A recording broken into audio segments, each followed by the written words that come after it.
The wind howled through the plains that night, carrying with it the faint cry of a starving child. When the cowboy found her, skin and bones beneath a torn blanket, he didn't think twice. He gave her bread, water, warmth. But kindness has its price on the frontier.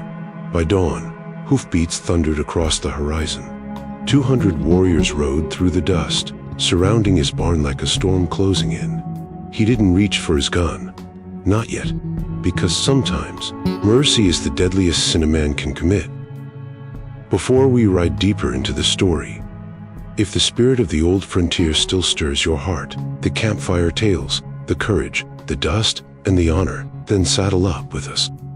Hit subscribe and ring the bell so you'll never miss another ride through the legends of the Wild West. Now, let's get back to the trail. The wind was the only sound that dared move across that dead stretch of prairie, whispering through the tall, dry grass like a spirit mourning its own loneliness. Eli Ward rode hunched in the saddle, his coat drawn tight, his hat brim dripping dust and cold air into his eyes. He had been riding since sundown, chasing nothing but distance, trying to outpace memories that clung tighter than the chill. The moon hung low, swollen and red as a wound, painting the world in iron light. His horse, a weathered roan named Cutter, breathed heavy, each step crunching on brittle soil that had not seen rain in months. Then came the sound, faint, sharp, unnatural. It wasn't wind. It wasn't coyote. It was human. Eli froze, rein slack in his hand, the world narrowing to that single echo that rode on the air like a ghost's cry. Cutter pawed nervously, snorting, eyes wide. Eli whispered, "Easy, boy," and swung down from the saddle, boots hitting dirt soft as ash. He moved slow, one hand near the butt of his revolver, the other brushing aside weeds that rattled like bones. The sound came again, weaker, broken, the kind that came from the edge of dying. Eli followed it through the grass until he saw her. A small form curled against the earth, half covered in dust, dark hair matted to her face, lips cracked. She couldn't have been more than 7. Her dress, torn and colorless, clung to her like a forgotten prayer. For a long moment, Eli just stood there, the wind tugging at his coat, his breath fogging in the cold. He'd seen children before, his own ones, in another lifetime, but not like this. He felt something twist deep in his chest, something he thought the frontier had burned out of him. Kneeling, he reached a trembling hand to her shoulder. Her skin burned hot, fevered, her breath shallow. She opened her eyes, deep, dark, endless, and looked straight at him. No fear, just confusion. The kind of look that asked a question the world never answers, "Why me?" Eli swallowed hard. His throat was dry as dust. "You're gonna be all right, little one," he muttered, though the words felt hollow, fragile. He looked around, empty plains, horizon endless, no sign of life, no tracks but his own. He pulled his coat free and wrapped it around her small frame, the warmth almost startling against the cold air. She made a faint sound, a whisper that might have been gratitude, or maybe just the wind catching her breath. Eli lifted her gently, her head resting against his chest, lighter than he expected, too light, as if the prairie had already claimed most of her. Cutter sidestepped as he approached, uneasy with the scent of sickness, but Eli calmed him with a hand to his neck. The horse's ears flicked back, sensing what Eli could not see, the stillness beyond the hills, the unseen eyes that watched through the darkness. Eli mounted up with the child in his arms, holding her close to the heat of his body. He turned his gaze toward the horizon where the outline of his barn flickered faintly under the dying moon. The ride back felt longer than it should have, each hoofbeat echoing like a drum against eternity. The wind rose again, sharper now, carrying a chorus of whispers through the grass, the kind that made a man feel he wasn't alone. When he reached the barn, Eli slid down, pushing open the heavy door with his shoulder. The air inside was thick with the smell of hay and old leather. He laid the girl on a pile of wool blankets, lit the lantern, and stared at her small hands curled like leaves. For a moment, his eyes drifted to the faded locket he kept in his pocket, a remnant of a family he'd lost to war and vengeance. He closed his fingers around it, then looked back at her. "Rest now," he said quietly, the words trembling. Outside, the wind howled again, louder, closer, as if the night itself had taken note of what he'd done. And somewhere far beyond the darkness, something stirred in answer. The barn creaked under the weight of the wind, its boards moaning like an old soul remembering sorrow. Eli knelt beside the child, lantern light flickering across his face, carving out every crease, every line of a man who'd lived too long with ghosts.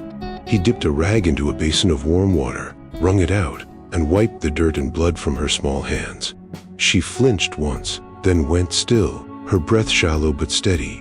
Her eyes, dark and unblinking, watched him like a creature unsure if it had found safety or another kind of danger. Eli spoke softly, though he knew she didn't understand a word. "Ain't gonna hurt you, little one. Just patching you up." The words felt strange, foreign on his tongue, as if his voice had forgotten how to sound gentle. He tore a strip of cloth from an old shirt and wrapped it around a gash on her arm. The blood seeped through, thin and slow, and his hands trembled as he tied the knot. Her skin was warm, too warm, and he knew fever had already taken hold. He reached for the canteen, poured a little water between her lips. She coughed weakly, eyes closing, the tiniest whimper escaping her throat. "Easy now," he murmured, setting the canteen aside. He moved to the stove, fed it kindling, and struck a match. The flame caught slow, hungry, throwing light and shadow across the wooden walls. The fire's crackle filled the silence, steady as a heartbeat. Eli sat back on his heels, watching the light dance across her small form. Something inside him began to stir, an ache he hadn't felt since the day his own cabin burned. He could still smell it if he tried, the smoke, the gunpowder, the faint trace of lilac from his wife's hair ribbon drifting through the ash. He remembered the screams, the war cries, the blur of faces painted in red and rage. He had buried them himself, his wife, his boy, dug the holes with hands raw from grief.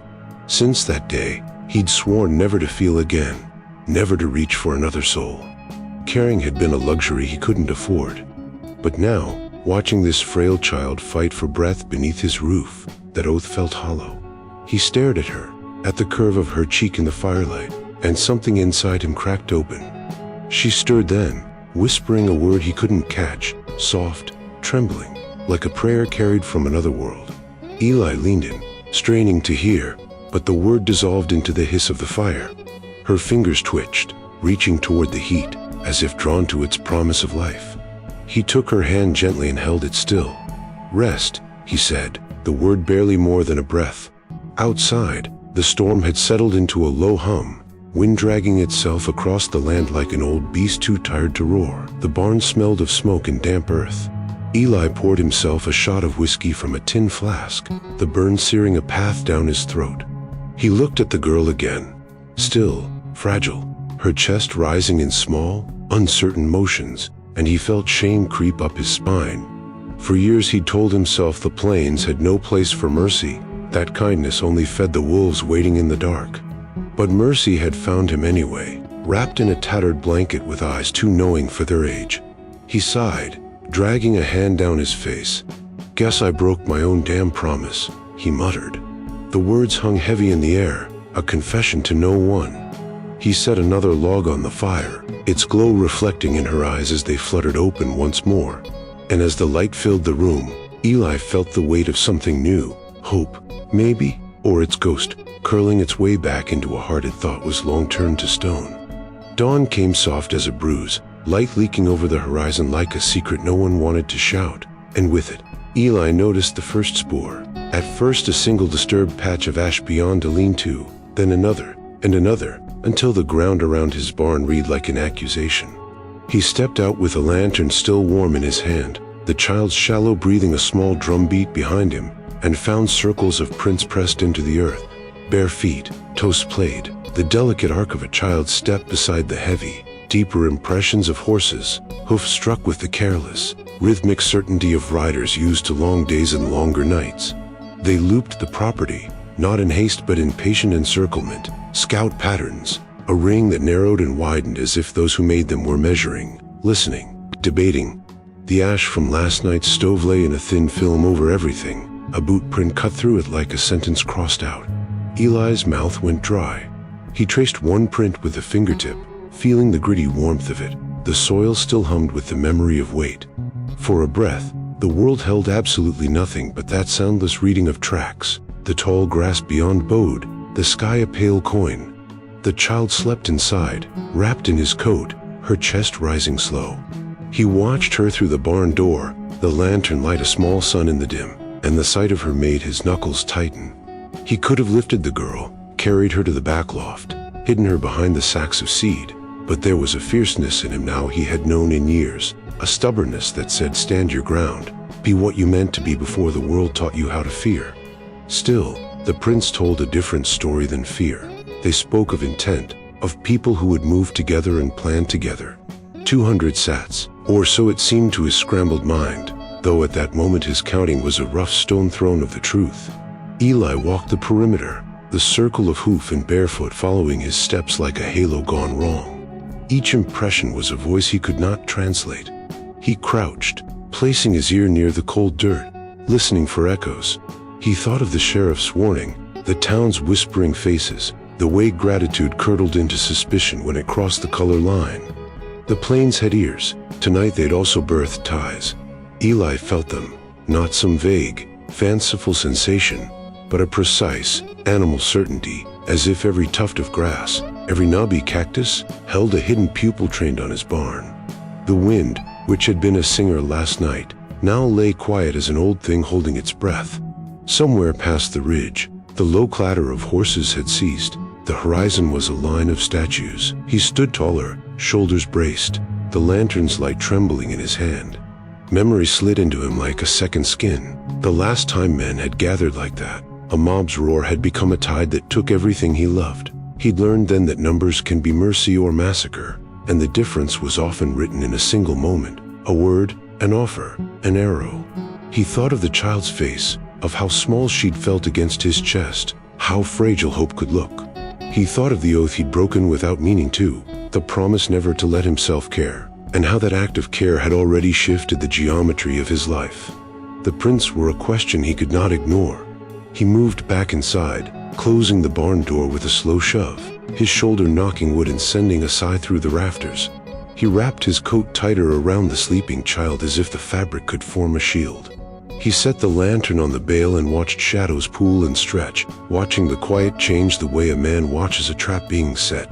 Outside, the circle tightened, or perhaps he imagined it tightening. The world had always tested him at the soft places. He took the locket from his pocket and held it in his palm, the metal cold and honest. He thought of what he would say if they demanded the child back, truth, light, silence, and how each answer would weigh on the scale of what he had left. The plains kept their counsel. He did not yet hear the first drum of riders, only the slow, omnipresent thrum in his own bones. He sat, hands on his knees, and let the quiet make an open loop in his chest that would not close until he crossed the threshold he'd been running from his whole life.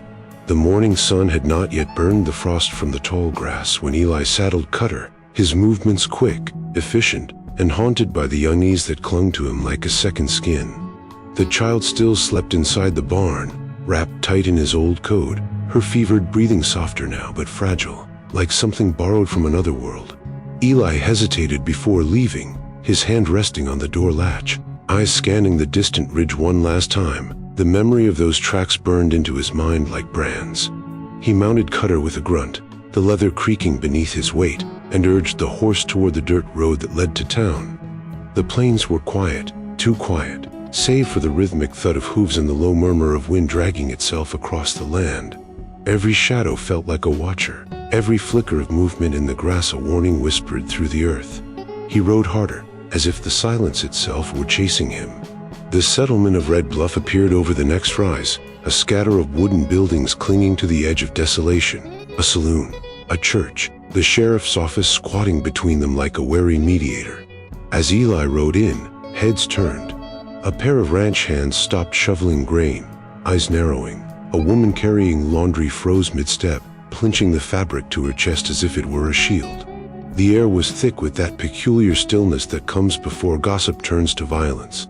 Eli dismounted and looped the reins over a post, feeling the weight of their stares like grit against his skin. Morning, he muttered to no one in particular, but no one answered. He pushed through the swinging doors of the sheriff's office, boots echoing on the plank floor. Sheriff Mallory sat behind his desk, hat tilted low, cigarette smoke curling like ghost fingers toward the rafters. He looked up slow, his weathered face etched with the kind of weariness men earn from trying to keep peace in a land that didn't want any. "Heard talk, Ward," Mallory said, voice flat, heavy as a shovel striking dirt. "Says you've been keeping company with the red-skinned child out of your place." Eli's jaw tightened. "Found her half dead on the prairie. She ain't a threat." Mallory leaned back, exhaling smoke. "Maybe not to you, but to folks here? She's a spark in a field of dry grass, and you know what happens when sparks catch." Eli stared, saying nothing. Mallory tapped ash into a tin. "You're sitting on the powder keg, son. Let the girl go before someone lights the fuse. If they ride out there looking for trouble, I can't promise I'll hold them back." Eli's voice came out low, steady, but with an edge that cut through the stillness. "She's a child, Mallory. Not a symbol. Not a threat. Just a kid who got lost." The sheriff sighed, rubbing the bridge of his nose. "You think that matters? Out here, stories travel faster than truth. You do the right thing and it still ends bloody." For a moment, neither spoke. The clock ticked slow, heavy with the seconds between duty and regret. Then Eli turned without a word, the door creaking open to a wall of watching faces. The townsfolk stepped aside as he passed, whispers trailing him like dust. "Traitor, fool, dead man riding." He swung into the saddle, Cutter snorting, sensing his mood. He didn't look back as he left Red Bluff, though he could feel their eyes burning into his spine. The road home stretched endless ahead, the horizon bleeding gold and gray. He rode in silence, jaw clenched, the sheriff's words circling in his head like vultures. "Let the girl go before someone lights the fuse." But the fuse was already lit, and deep down Eli knew it. The land had shifted. The air itself hummed with the promise of reckoning. He could almost feel it beneath his boots when he dismounted back at the barn, that quiet tension, the calm before something vast and violent broke loose. And as the sun dipped low, painting the plains in blood and amber, Eli's hand went to the rifle propped by the door, not to use it, but to remind himself that mercy, once chosen, demanded courage no gun could ever give.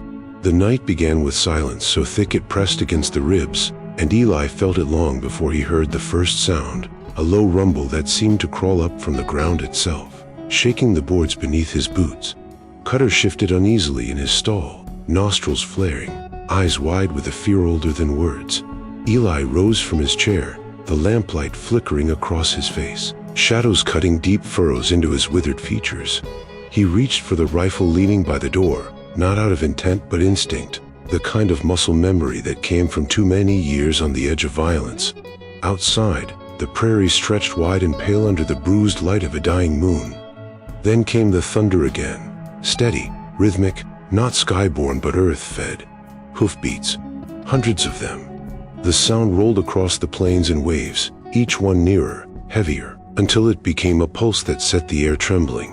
Eli stepped to the window, breath caught in his throat. On the far horizon, the haze began to move, shadows first, then shapes, a slow procession of riders cresting the ridge like the tide of another world. 200 warriors, silent as ghosts, their bodies painted with ash and ochre, feathers whispering in the wind. They did not shout or charge, they simply appeared, forming a vast, unbroken circle around the barn, their horses stamping, snorting, the earth itself trembling beneath their number. The dawn began to creep across the sky, bleeding gold into gray, and their silhouettes sharpened, faces hard, eyes gleaming like obsidian in the half-light. Eli's hand tightened on the rifle, the metal cold, grounding. He stepped out onto the porch, every motion deliberate, slow, measured like a prayer uttered before judgment. The air was thick with dust and tension, every breath heavy as sin. The child stirred behind him, her small feet whispering against the floorboards. "Stay inside," Eli murmured, but she did not listen. She appeared in the doorway, her tiny frame haloed by the faint firelight behind her, her eyes wide but unafraid. She saw them, her people, and something shifted in her expression, something deep and ancient, recognition breaking through the fever's haze. The nearest warrior raised a hand, a signal rippling through the ranks, the circle tightened, closing in. Eli lifted his rifle halfway, not to aim, but to show he would not be easy prey. The barrel pointed to the dirt, a gesture of restraint that cost him every ounce of pride left in his bones. He spoke into the quiet, his voice low, steady as the hum before lightning. "I don't want trouble," he said. "She was dying out there. I just helped." The words vanished into the air like smoke. No echo, no answer. The leader emerged from the sea of riders, mounted on a massive horse the color of storm clouds. His hair was streaked with silver, his eyes sharp with the weight of command. The paint on his skin glimmered faintly in the dawn light, patterns of grief and strength carved into flesh. He said nothing at first, only steadied Eli with the calm, dangerous patience of a man who had buried too many truths. Then he spoke in English, voice deep and deliberate, like stones grinding beneath water. "You took her." Not a question, but a statement heavy with accusation and disbelief. Eli swallowed hard, his heartbeat drumming in his ears. "I saved her," he replied, the words sounding smaller than he intended. A wind rose, carrying the scent of sage and smoke across the plains. Behind the leader, a line of warriors dismounted, their movements synchronized, their eyes locked on him. Men who had come prepared to avenge, not to parley. The child took one tentative step forward, her gaze flicking between Eli and the man who surrounded them. Her lips parted, as if searching for words she had not yet remembered. The world seemed to pause, holding its breath, waiting for the choice that would decide if dawn would break red with peace or red with blood. Eli's hand hovered over the rifle stock, but deep down he knew, steel wouldn't save him tonight. Only mercy, the kind that both kills and redeems, could. And as the first light of morning burned through the mist, he lowered the gun completely and whispered to the wind, "Then come take her. While we catch our breath by this dusty road, go on and tip your hat to the last rodeo." Give this story a like and subscribe so you can ride with us again soon. All right then, let's get back on the trail. The man who rode forward seemed to carry the winter in his bones, tall as a leaning pine, face carved by sun and sorrow, scars like riverbeds mapping a long history of pain. When he stepped from the line, he moved with the quiet certainty of someone who had watched too many endings and learned to make the next choice count. Eli felt the space between them tighten, an invisible cord pulled taut, as the rider's horse planted its hooves, stamping a little cloud of dust that hung like a veil between two worlds. The chief's hair was streaked with silver, braids tied with strips of leather. His eyes, black and steady, held a kind of grief that wasn't loud but was immutable, a patient gravity that made the morning air taste like old iron. When he spoke, English came flow from his lips, each word deliberate, as if measured against a ledger of losses. "You took her. You trespassed." The phrase landed like a stone dropped into a still pool, the ripples spreading outward into the silent ring of warriors. Eli's mouth dried. He could feel the weight of 200 pairs of eyes, some hungry for fury, some merely weary, testing the mettle of a man who had acted on a heartbeat and now faced a people who would come to reclaim what was theirs. "I saved her," Eli said, voice low, not defensive but honest in a way that stung him. The confession felt like a bone stripped clean of pretense. Behind the chief, the spears glittered, not in menace only, but as tools of a culture bound to its rituals and to a code Eli had no right to judge. The chief's jaw tightened, his fingers rested on his horse's mane. Around them, dawn sharpened, outlining faces and feathers, catching on the curve of a cheek, the slope of a brow. A hawk wheeled overhead, a solitary witness. The air held a dozen histories, old raids, treaties broken, the smell of burnt cabins, stacked like ragged pages folded into a book no one wanted to read again. Eli looked at the child in the doorway. She pressed her small hands to the wooden frame and watched the exchange with the solemnity of someone who had survived too much. Her breath fogged in the cold, thorny as a prayer. The chief's voice softened almost imperceptibly, and for one heart thump of a moment, a man who had been hardened by loss allowed a crack of tenderness. "She is mine. She is of us. You found her where the river had taken her, where our people thought only stone lay waiting. Why did you take what is not yours?" The question was not barbed so much as raw, an innate demanding explanation. Eli swallowed a memory of ash and lilac, of a family lost to fire and fury, of a pledge made in the hollow of a burned-out cabin, never again to let himself be hollowed by mercy. He heard his own voice answer, quiet, without flourish, "I couldn't leave her." There was no eloquence, No rhetoric, only the plain fact that had pushed him from the saddle that night. Around them, the warriors shifted. Some lowered their heads, some spat, a few cursed under their breath. Language of the land, of honor and fear braided together. The chief considered him, long, patient, and then asked something that carried with it the weight of generations. Did you know what she carried inside her? What she remembers of those who came before? Eli's first impulse was to say no, to hide behind the simplicity of rescue. But the truth tasted different in his mouth. He had seen, in her eyes and in the quiet way she reached for warmth, a depth that told of memory and loss beyond his understanding. He could not answer for the past. He could only stand in the honest light of his choice. No, he admitted, I only knew she was dying. The admission hung in the cold like a surrendered weapon. The chief's stern mask cracked just a little, enough for Eli to see exhaustion and a father's relief braided beneath the leader's wrath. The circle murmured. Spears thumped the ground like a heartbeat. Red Elk, for that was the name that rolled through the ranks, lifted his hand, palms open, a gesture older than words, an offer, a demand, a ritual of return. He spoke again, softer now. Bring her to me. Tell me truth, what you did, how you kept her, why. The request was simple but total. In it sat the possibility of a bridge, fragile and dangerous. Eli looked at the child, at the weathered locket in his palm, at the barn that had been both refuge and battleground, and felt the horizon tilt. Around them, the plains waited, patient as fate. The air snapped, taut as a drawn bowstring, when the child's small feet found the gap between barn and circling riders, and she ran. No falter, no pleading, only a single raw, ringing syllable that cut the dawn like a blade. Father. The word fell into the ring and everything changed. 200 bodies inhaled at once, a ripple like wind over water. The circle shivered and as if struck by a cold hand. Horses tossed their heads, spears tilted, faces that had been stone unknotted into something else. Astonishment, grief, I hope so sudden it looked almost like fear. Red Elk's eyes widened until the edges shone, and the hard line of his mouth trembled.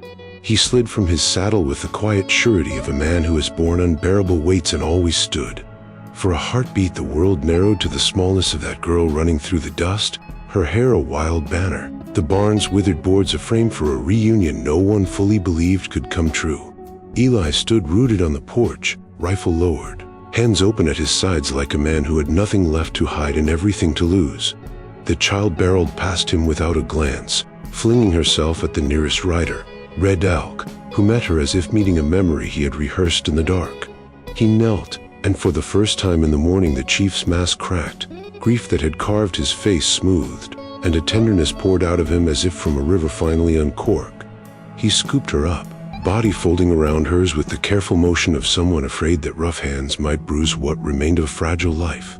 We thought you dead, he said, voice breaking on the words, the syllables catching on the air like a confession. The child buried her face in his shoulder, hands clawing at the leather of his coat, and for a moment the two of them were only a father and a daughter pressed into the center of a world that had taught them how to survive. Around them, the warriors' posture shifted. Some let out sounds that were almost prayers, others bowed their heads, and a few cracked smiles that were brief and startled as sunlight through smoke. Eli watched them closely, their suspicion transforming into a collective inhalation of relief, and felt strange currents run through him, relief of his own, selfish and complicated, and a new, bitter understanding that what he'd done had been both salvation and trespass. The chief's hands trembled as he smoothed the child's hair, his fingers gentle where they could have been stern, and he lifted her enough to peer into her face as if verifying a miracle. Her eyes, fever-glazed but bright with recognition, met his, and she spoke again in a language Eli did not know. To him it sounded like a song, a name breathed back from the river. Red Elk's lips moved, answering in that same tongue. A look sound like a vow. He looked afterward toward Eli, the movement slow, measuring as if weighing laws older than either man's life. The assembled warriors watched that exchange like a jury translating raw emotion into ritual meaning. A young warrior spit on the ground and grunt, a laugh that was more shock than mockery, and an elder clasped his hands together and gave thanks to whatever spirits had guided them. The child curled against her father, and for a beat the circle dissolved into a scene of private reunion made public. A man gripping the fragment of his life returned, a people reclaiming a piece of themselves. Red Elk rose, his face settling back into its carved lines, but the edge was different now. There was a softness beneath it, a worn patience reinforced by the proof in his arms. He turned and addressed his people in slow syllables, issuing commands that were not threats but orders to ease, to prepare, to tend. The spears lowered like flowers closing at dusk. Eli felt something loosen in him, a tension he had not known he'd carried for years. Yet beneath that loosening sat the cold fact that the world beyond the circle still bristled with prejudice and the sheriff's warning. For now, though, the morning belonged to a father and a child who had found each other, and their reunion hummed through the ranks like a benediction. Eli tipped his hat without meaning to, the gesture small, private, and then turned his face to the wind as if to read what came next. The plains answered with a silence that felt less like menace and more like a held breath, waiting to see whether this fragile mercy would quench the tinder or set the prairie alight. Eli's grip slackened on the rifle as the truth began to burn through the fog of fear. They hadn't come to kill him. They hadn't come to raid or take revenge. They'd come for her, for the child who clung to her father's chest like a piece of the world restored. He exhaled a breath he didn't realize he'd been holding, the rifle barrel dipping slowly toward the dirt, the tension bleeding out of his arms like poison leaving a wound. Around him, the circle of warriors began to shift, the murmurs low and uncertain, 100 voices threatening the dawn air with disbelief and relief all at once. The chief, Red Elk, held his daughter tight, his face bowed to her small shoulder, whispering words that made the air tremble. Eli felt a pang in his chest, something sharp and old, because he knew what that sound was, the sound of love rediscovered in a land that had forgotten how to make room for it. He wanted to turn away, to let the moment belong wholly to them, but movement caught his eye. A younger warrior, face painted in streaks of crimson and soot, stepped forward from the line. His horse snorted and pawed the ground as if sharing his anger. The boy couldn't have been older than 20, his chest heaving with the ferocity of a man who'd already buried too much. He shouted something in his tongue, the words harsh, cracking like fire through dry brush. His arm shot out, pointing straight at Eli, and whatever he said made several others stir, glancing between their chief, the girl, and the man by the bar. Red Elk turned toward him, his brow furrowing, his voice calm but warning, a father's voice to a son on the edge of ruin. But the young warrior wasn't listening. He pointed again, jabbing his finger toward Eli's chest, his voice rising in accusation. Eli didn't understand the words, but the meaning was clear enough in the tone, in the trembling fury behind his eyes. To him, mercy looked like guilt, kindness smelled like deceit. A white man and a native child. What story could that be but the oldest and bloodiest kind? The boy spat into the dust, shouted another word that needed no translation. Thief. Eli straightened, his throat tightening, but he made no move for the rifle. He had seen this before, the way grief twists truth, the way rage finds a target it can reach when it can't touch the ones it truly wants. I didn't hurt her, Eli said quietly. The words meant not for understanding but for intent, hoping the tone might carry what language could not. The chief's hand came up, palm out, command. But the boy's fury had already outpaced obedience. In one fluid, furious motion, he swung the bow from his shoulder, notching an arrow so fast the air barely caught up. The sound of tension stretching through the bowstring cracked the quiet wide open. Eli froze, his heart punching hard against his ribs. Time slowed, the world narrowing to that single trembling line of drawn bow, the arrow's head glinting in the newborn sun. Red Elk shouted something, a command, a plea, but the boy had gone beyond hearing. Eli's hand twitched toward the rifle, stopped halfway. To raise it now would mean death, maybe not just his own. Behind the boy, several older warriors shouted, moving to restrain him. But hesitation is the mother of tragedy. The arrow flew. Eli saw the motion, not the weapon, a flicker of silver through air, and ducked instinctively, the arrow's fluttering whispering past his ear before burying itself deep into the post beside him with a solid, ringing thud. The sound was final, like judgment passed. Silence followed, heavy and absolute. The child cried out, her small voice piercing the air. The boy's expression shifted from fury to shock, as though the reality of his act had only just caught up with his hands. Red Elk turned on him, eyes blazing, and barked an order that made the boy flinch. Several warriors stepped in, seizing the youth's arms, their voices low and sharp. The chief dismounted again, standing between Eli and the boy, his body the bridge between two collapsing worlds. "No blood," Red Elk said, his English ragged but clear, and for the first time Eli saw tears standing in the man's eyes. "No more blood." The wind picked up, swirling the dust around their feet, and the arrow quivered in the wood beside Eli's head, a reminder that peace, even the kind born from love, could die faster than it was born. The hiss of the arrow split the morning open like a scream from the earth itself, a blur of motion, a flicker of death, and it passed so close to Eli's face he could feel the wind of it grace his cheek, the sound sharp and final as judgment. It struck the barn post with a heavy, shuddering thud, embedding deep into the wood, vibrating there like a heartbeat that refused to die. The world froze. For half a breath, even the horses stopped moving, muscles taut, nostrils flaring, steam curling from their breath. The child gasped and pressed closer to her father's chest, her cry small but piercing in the unnatural silence. Eli stood perfectly still, his rifle forgotten, eyes locked on the arrow, so close it had brushed a thread loose from his coat. The dust that the shot had stirred hung between him and the warriors like a curtain of gold and ash, each mote glinting in the sun as if time itself were stalling to watch what happened next. He could taste the tension in the air, metallic, bitter, raw, the kind that precedes gunfire, before men stop being men and become something less. Red Elk's voice cracked through the quiet like thunder. He raised his hand high, palm out, shouting in his own tongue, a command sharp as the crack of a whip. Every warrior froze, the sound slicing through rage and confusion alike. His horse shifted behind him, sensing the storm that wanted to be born. The young archer, the one who'd loosed the shot, still stood rigid, bow trembling in his hands, eyes wide with a mixture of fury and disbelief. He had missed, and perhaps some part of him had not expected to. His comrades glared, hands twitching toward spears and rifles, waiting for a signal that might unleash chaos upon the plains.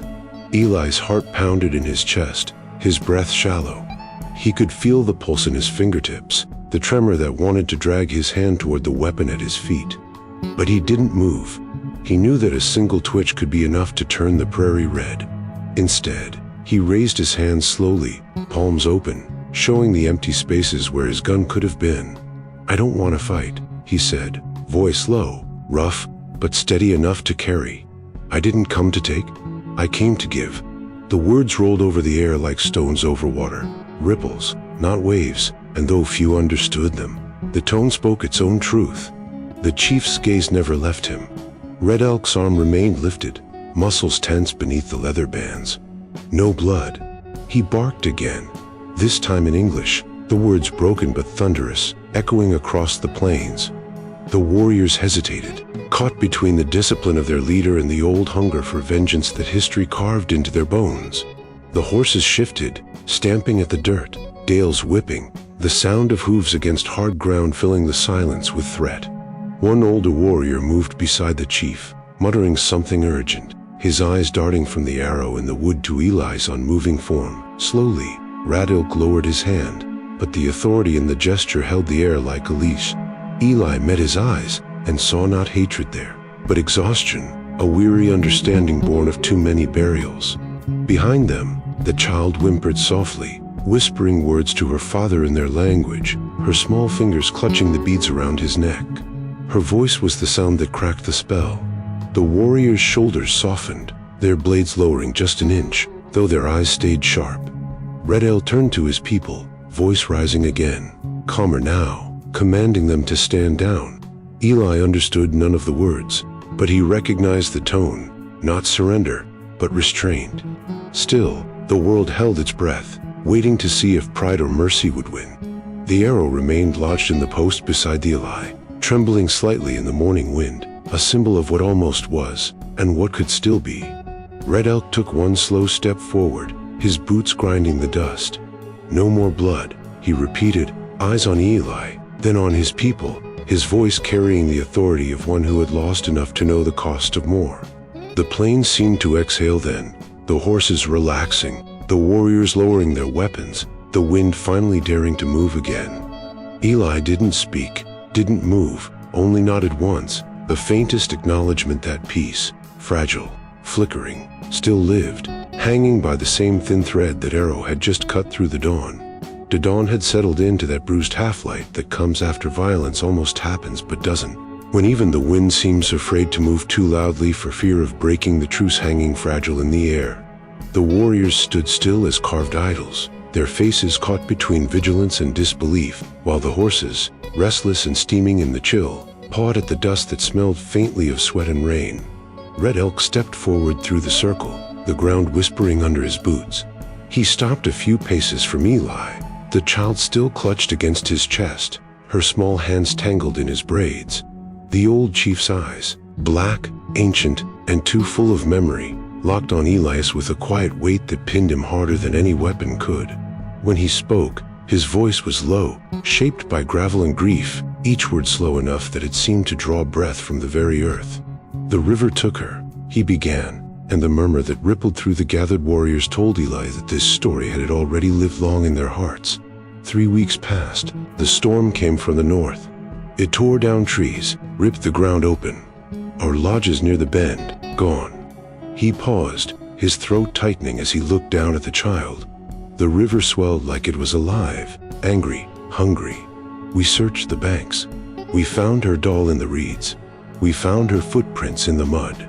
Then they stopped. We thought she was gone, swallowed by the water. His voice faltered just slightly, and even the men behind him looked away, giving him that moment of quiet dignity. The child stirred, her eyes half closed, a sound escaping her lips that might have been the river's name, or a dream's echo. Eli swallowed, the ache rising at him as the story painted pictures behind his eyes, a flood tearing through the land, a father clawing through the mud, calling for a voice that never answered. Red Elk's gaze hardened again as he lifted it to Eli. The next day, he continued, "We follow the tracks. They led far, past where the prairie meets the white man's land. We came to your trail." His tone was neither accusing nor kind. It simply was, a truth laid bare. "We asked the settlers at the outpost," he said, and now bitterness crept into his voice like frost. "They saw the child. They saw her footprints in the dust. But they turned away. Said she was a ghost or a curse.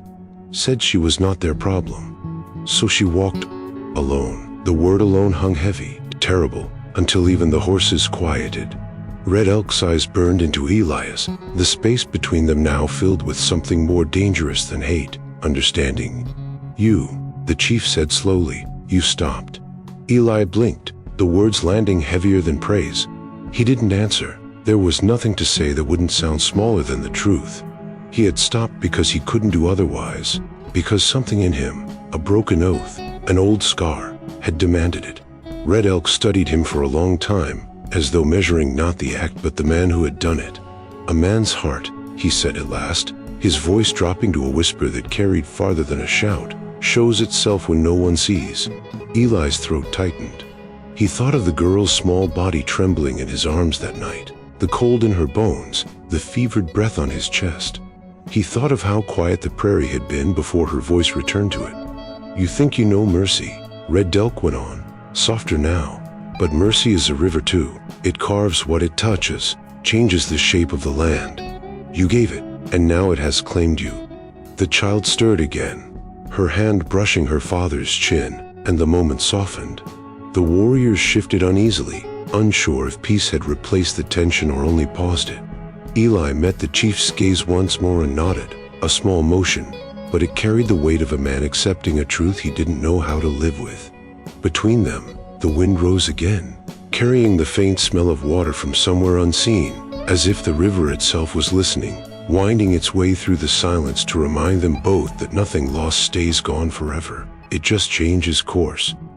While we catch our breath by this dusty road, go on and tip your hat to the last rodeo.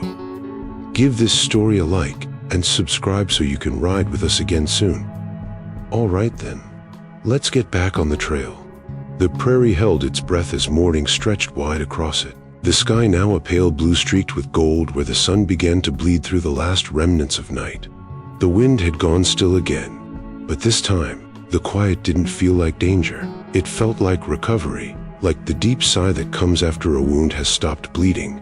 Eli stood near the barn post where the arrow still trembled, lodged deep in the wood, a single symbol of all that had nearly burned the world to ash again.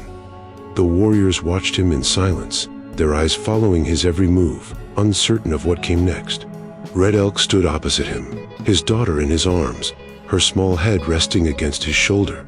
Her breathing was steady now, her fever cooled by reunion and by the calm that her presence seemed to bring to the land itself. For a long moment, no one moved. Then Eli took a slow step forward, stopping in front of the arrow. His hand reached out, steady but deliberate, fingers wrapping around the wooden shaft.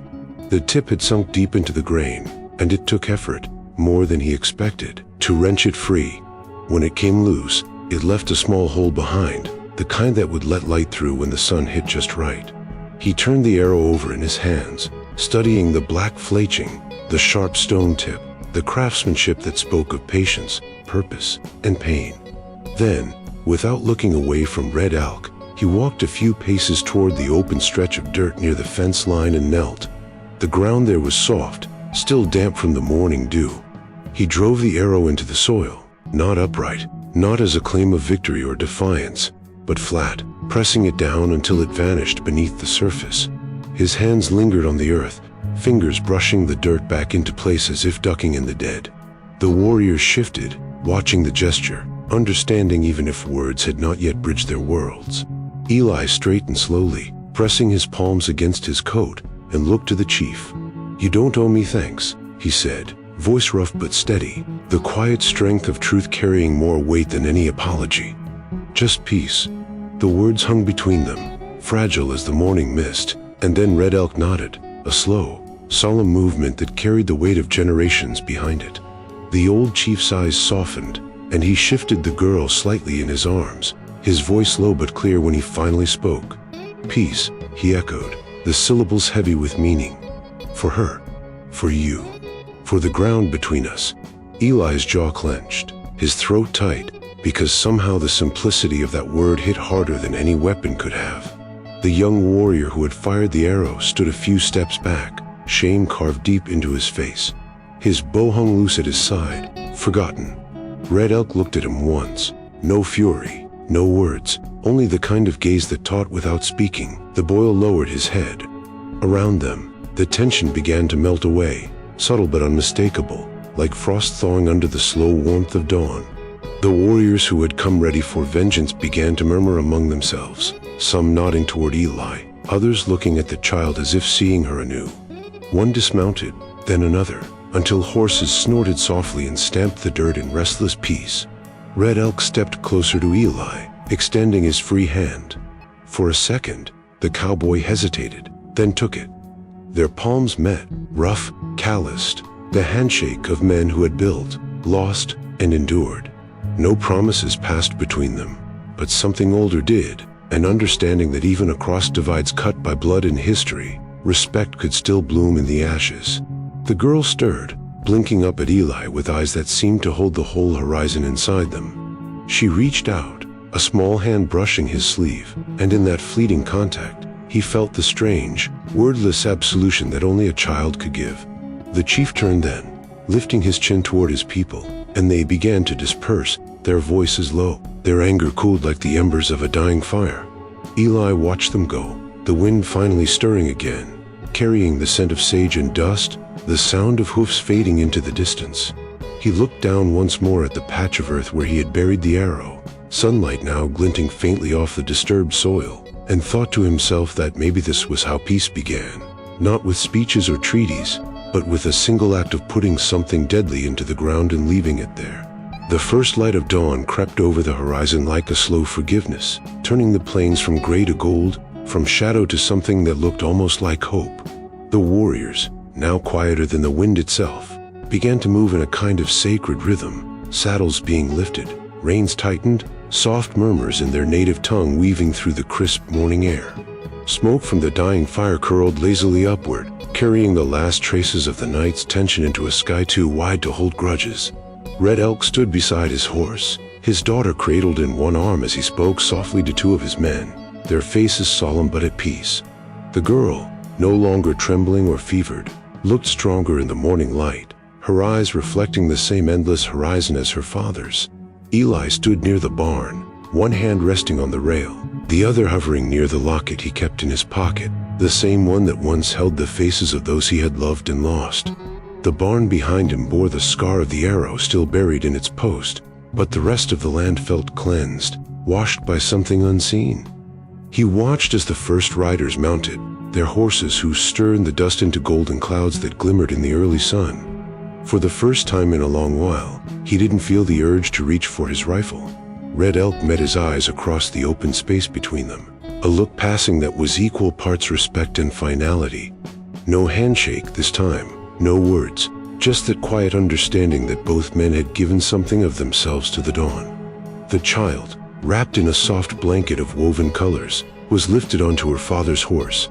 She looked small but unbreakable, a living bridge between two worlds that had too long forgotten how to see each other as anything but enemies. Eli stepped forward a little, boots crunching softly in the dirt, and the girl turned her head at the sound. Their eyes met one last time. She blinked slowly, as if memorizing his face, the lines of it, the tired kindness that had once saved her.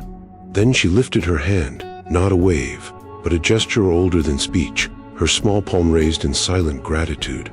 The light caught her fingers, and for a moment they seemed to glow, a flash of gold in the rising sun.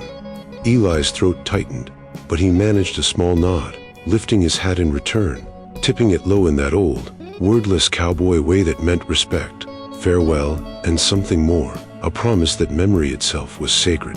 Red Elk saw the exchange, said nothing, only placed his hand gently on his daughter's shoulder, and turned his horse toward the horizon.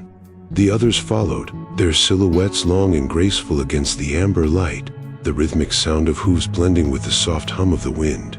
They moved like ghosts dissolving into daybreak, 200 strong yet quieter than a prayer. Eli watched them go until the last rider disappeared beyond the ridge, leaving behind only the faint echo of their passage and the pattern of hoofprints pressed into the earth like a message meant for no one but the land.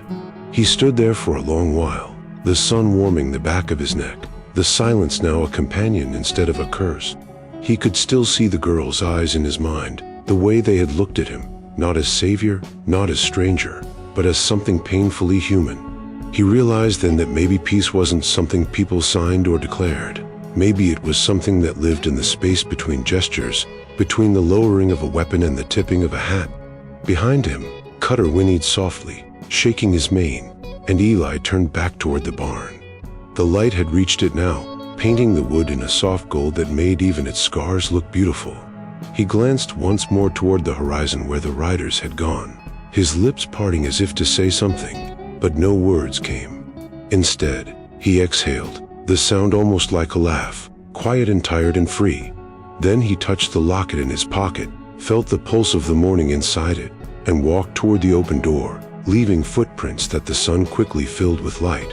The sun was climbing higher now, burning the mist off the plains and turning the air sharp and clear, when the first sound of hoofs came again, not the steady, rhythmic thunder of the warriors, but the uneven, jangling cadence of settlers' horses, bridles clinking, boots creaking, spurs catching the light. Eli was sitting by the trough outside the barn, whittling a strip of wood he didn't need, the smell of cut pine mixing with the lingering scent of smoke and horse sweat. He knew before he saw them who it would be.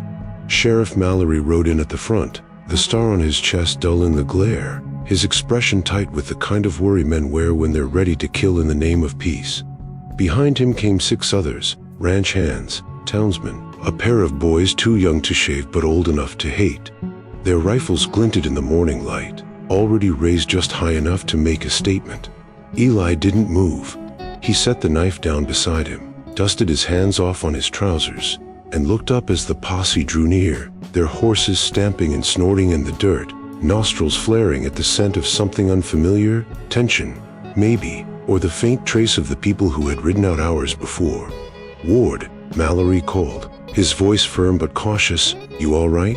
He scanned the property as he spoke, eyes darting over the barn, the fencing, the open field. It was too quiet. No bodies, no fire, no blood, nothing but the stillness of aftermath. The others fanned out behind him, rifles pointed low but fingers twitching. scanning the ridge as though 200 riders might still be waiting just out of sight. Eli stood then, slow, deliberate, his joints stiff from the long night. "They came," he said finally, his tone even, almost gentle. They laughed. The words dropped into the air like stones in a pond, and for a moment, nobody spoke. The sheriff's brow furrowed. "That all?" he asked, disbelief creeping into his voice. Eli nodded once. "That's all." The lawmen exchanged uneasy glances, unsure whether to believe him, unsure whether they wanted to. One of the younger men, a wiry rancher with too much eagerness and not enough sense, spat into the dirt. 200 of them, and they just left? You expect us to swallow that, Ward?" Eli didn't answer right away. He walked past them toward the barn, his boots dragging lines in the dust, and laid a hand on the post where the arrow had once been buried. The earth there was freshly turned, the soil darker than the rest. "Sometimes," Eli said softly, eyes still on the ground, "a fight ain't what the Lord sends you to win. Sometimes it's what he sends you to refuse." Mallory swung down from his horse, the leather squeaking under his weight. He walked up beside Eli, studying the patch of dirt, the quiet hum of the morning. There was something in his face, a flicker of respect, maybe, or the faint unease that comes when a man realizes the world has room for things he doesn't understand. "You know, Ward," he said after a long moment, "folk in town were sure they'd find you dead. Some even hoped they would. Said it'd prove what they'd been saying all along, that kindness just gets a man killed out here." Eli looked at him then, eyes steady, pale as the horizon. "Maybe they're right," he said, his voice calm. "But it's the only way I still feel alive." The sheriff studied him a moment longer, then sighed, adjusting his hat against the sun. "You're a damn fool, Ward," he muttered. "World don't change for good men." Eli gave a small, humorless smile. "Maybe not," he said, "but sometimes it remembers them." Mallory didn't answer.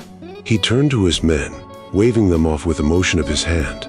The posse hesitated, then followed, muttering as they rode back toward Red Bluff, rifles glinting one last time before the distance swallowed them whole.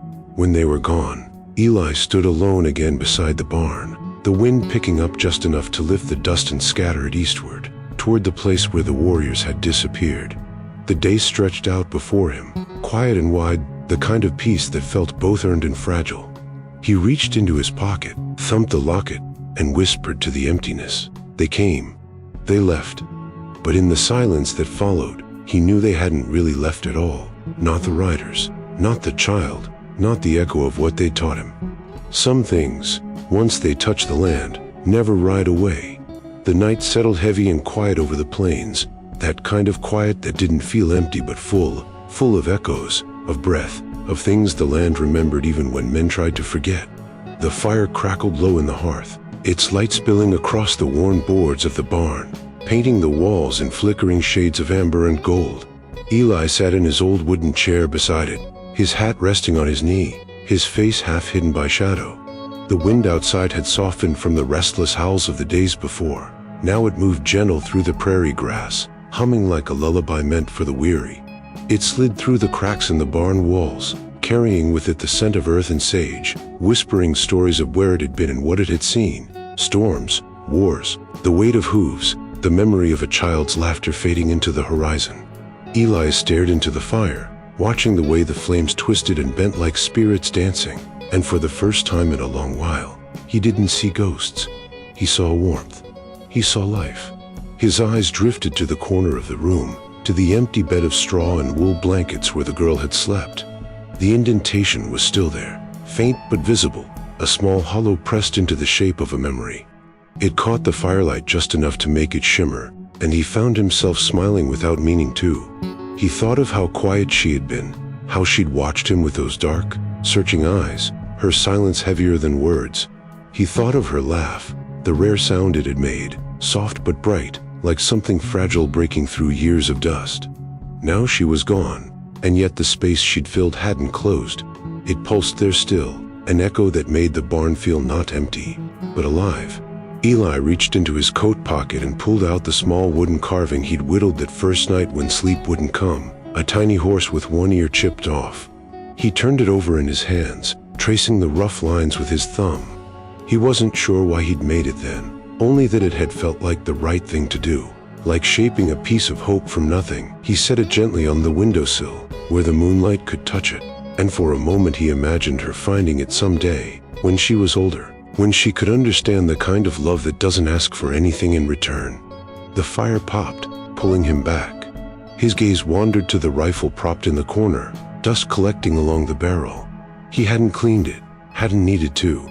The thought made him laugh quietly to himself, a rough sound, low and human.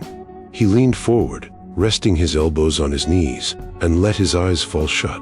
The wind shifted again, brushing through the cracks and across his face like a blessing. Somewhere in that sound, he swore he could hear voices, faint, distant, like a song carried on the air. Maybe it was the child's, or maybe it was something older, something that belonged to the land itself. Either way, it soothed the ache in his chest. The firelight pulsed softer now, burning down to embers, and he found his thoughts drifting to the past, to the mistakes that had built him, to the rage he'd carried for too long, to the graves that had once held his hope. He knew he couldn't undo any of it, couldn't rewrite the parts of his story that had already been carved into stone. But as he sat there, feeling the night breathe around him, he also knew that maybe the world hadn't been asking him to. Maybe grace didn't mean erasing what had been done, but learning to live differently because of it. He looked once more at the empty bed and whispered, "Be well, little one," the words catching in the air like prayer. The wind seemed to answer, a soft sigh through the tall grass, and when it did, Eli closed his eyes and let it carry him, not away from his past, but forward, into whatever quiet kind of redemption a man like him was still allowed. The fire had died down to a bed of smoldering coals, their dull orange glow pulsing like the last heartbeat of a long, hard day. The barn was quiet now, the kind of quiet that sits heavy but not cruel, the kind that lets a man hear the truth in his own breathing. Eli sat there in the half-light, his elbows on his knees, hat shadowing his face, eyes fixed on the dying embers as if they held answers the world had refused to give. Outside, the prairie stretched endless and open beneath a wide sweep of stars, the horizon faintly silvered by moonlight. The wind moved again, soft and low, brushing through the grass and slipping beneath the barn door, swirling the ashes just enough to make the coals stir and sigh. It wasn't a harsh wind anymore. It was gentle, tired, the kind that carried stories instead of storms. Eli leaned back, exhaling slowly, the sound more like a confession than a breath. The night air was cool against his skin, but inside him, something warm had taken root, fragile, flickering, but real. He thought of the girl's face, the way she'd looked back at him one last time before disappearing into the horizon. He thought of Red Elk's words, the weight of them settling into the cracks of his heart where old pain used to live. A man's heart shows itself when no one sees. That truth still rang in his bones. The world beyond his walls hadn't changed. The townsfolk would still talk. The borders between men would still bleed. But he had changed, and that was enough. He reached down and picked up the locket from where it hung against his chest, thumb tracing the worn metal until it caught the faint glint of firelight. He opened it once, briefly, just enough to see the ghost of the past reflected back, his wife, his boy, faces that had once been the whole world. He closed it softly and tucked it back against his shirt. His eyes lifted toward the open window where the night waited, full of secrets and songs.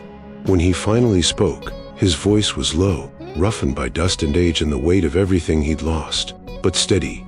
"Kindness don't always bring peace," he murmured, his tone carrying that hard-earned rhythm of men who've seen too much. "Sometimes it brings the storm. But if a man's afraid to do right 'cause of the cost..." He paused, the fire popping softly in reply, the wind brushing his words forward. "Then he's already lost." The silence after stretched long and tender, like the land itself had paused to listen. The camera, if there were one, would linger there, on his weathered face, every line and scar telling its own chapter, every shadow etched with redemption. His eyes, though tired, carried a quiet light now, not bright, but enduring, the kind that comes only when a man stops running from who he is. The wind outside caught his words and carried them, threading them through the tall grass, over the broken fences and sleeping cattle, out across the endless expanse of the plains. They moved like a whisper, soft but sure, weaving through the land that had taken so much from him and, somehow, given something back. Maybe those words would reach someone someday, another man sitting alone in the quiet, fighting the same war in his chest. Maybe they'd die in the wind, lost to the world. But Eli didn't carry the weight. Some truths didn't need witnesses. He stood finally, slow and deliberate, stretching the stiffness from his bones, and walked to the barn door. The hinges creaked as he pushed it open, the night pouring in like a flood of silver. He stepped out into it, boots sinking slightly into the cool earth, and tilted his head up toward the stars. They looked close tonight, like they might just be listening. The wind rose again, threading around him, gentle as a hand on his shoulder, and as it moved on across the prairie, it seemed to carry his voice with it, not loud, not defiant, but eternal, a whisper of redemption in a land that seldom forgives. If this story stirred a memory or two, saddle up with us again. Hit subscribe and help keep these old frontier tales alive. Out here, every name, every trail, every sunset still matters. So till we meet again, friend, keep your hat tipped to the past and your heart pointed west.